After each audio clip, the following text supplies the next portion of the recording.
मैं अनंता।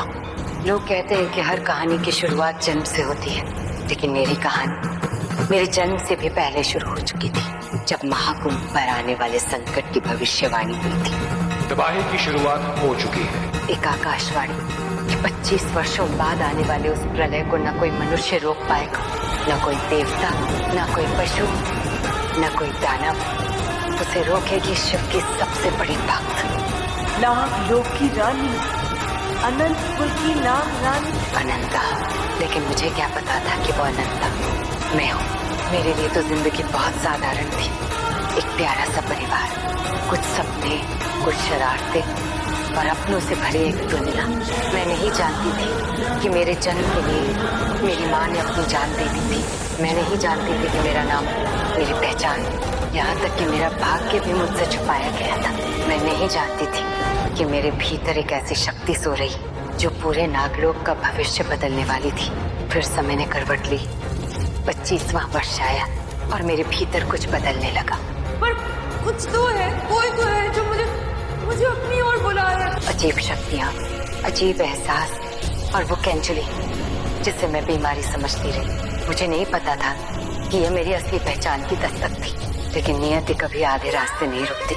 और फिर आया वो दिन जिस दिन मेरी दुनिया खत्म हो गई।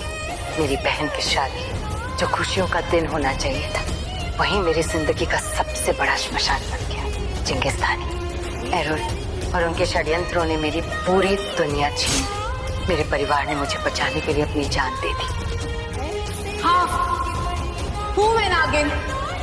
एक एक करके सब मुझसे बिछड़ गए और मैं मिट्टी के नीचे दफना दी गई, जिंदा, अकेली, टूटी हुई। उस दिन मैंने सिर्फ अपना परिवार नहीं खोया था, मैंने अपनी मासूमियत भी खो दी थी।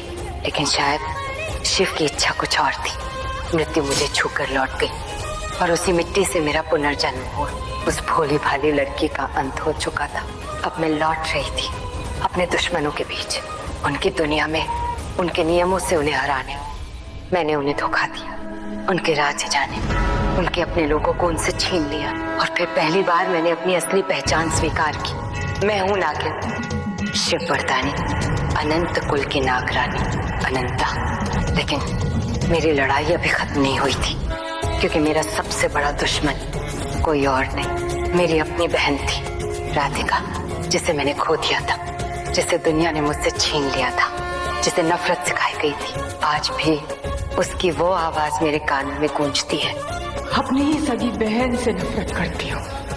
उसकी नफरत में भी मुझे अपना बचपन दिखाई देता था, क्योंकि मैं जानती थी राधिका बुरी नहीं थी, उसके साथ बुरा हुआ था। मैं उससे लड़ती रही, उसे रोकती रही, लेकिन कभी उससे नफरत नहीं कर पाई।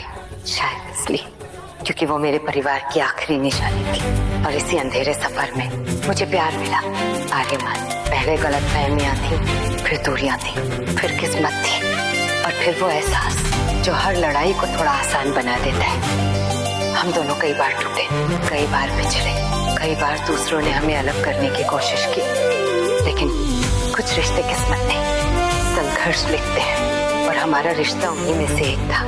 आखिरकार वो दिन आया जब महाकुंभ पर मंडरा रहा संकट समाप्त हुआ। मेरी नियति पूरी हो चुकी थी, मेरी माँ का बलिदान व्यर्थ नहीं गया था, मेरा परिवार हार कर भी जीत गया था। राधिका को उसका सच मिल गया, उसे नया जीवन मिला, और मुझे मेरा प्यार मिल गया। लेकिन हर जीत की एक कीमत होती है। मेरी कीमत थी मेरी शक्तियाँ। मैंने उन्हें छोड़ दिया, क्योंकि पहली बार मैं नागरानी बनकर नहीं, बस एक इंसान बनकर जीना चाहती थी। आज जब पीछे मुड़कर देखती हूँ तो समझ आता है मेरी कहानी शक्तियों की नहीं थी, मेरी कहानी प्रेम की थी। एक बेटी के प्रेम की, एक बहन के प्रेम की, एक भक्त के प्रेम की, और उस लड़की के प्रेम की जिसने सब कुछ खोकर भी अपने दिल को कभी मरने नहीं दिया। मैं अनंता हूँ, और यही मेरी कहानी है।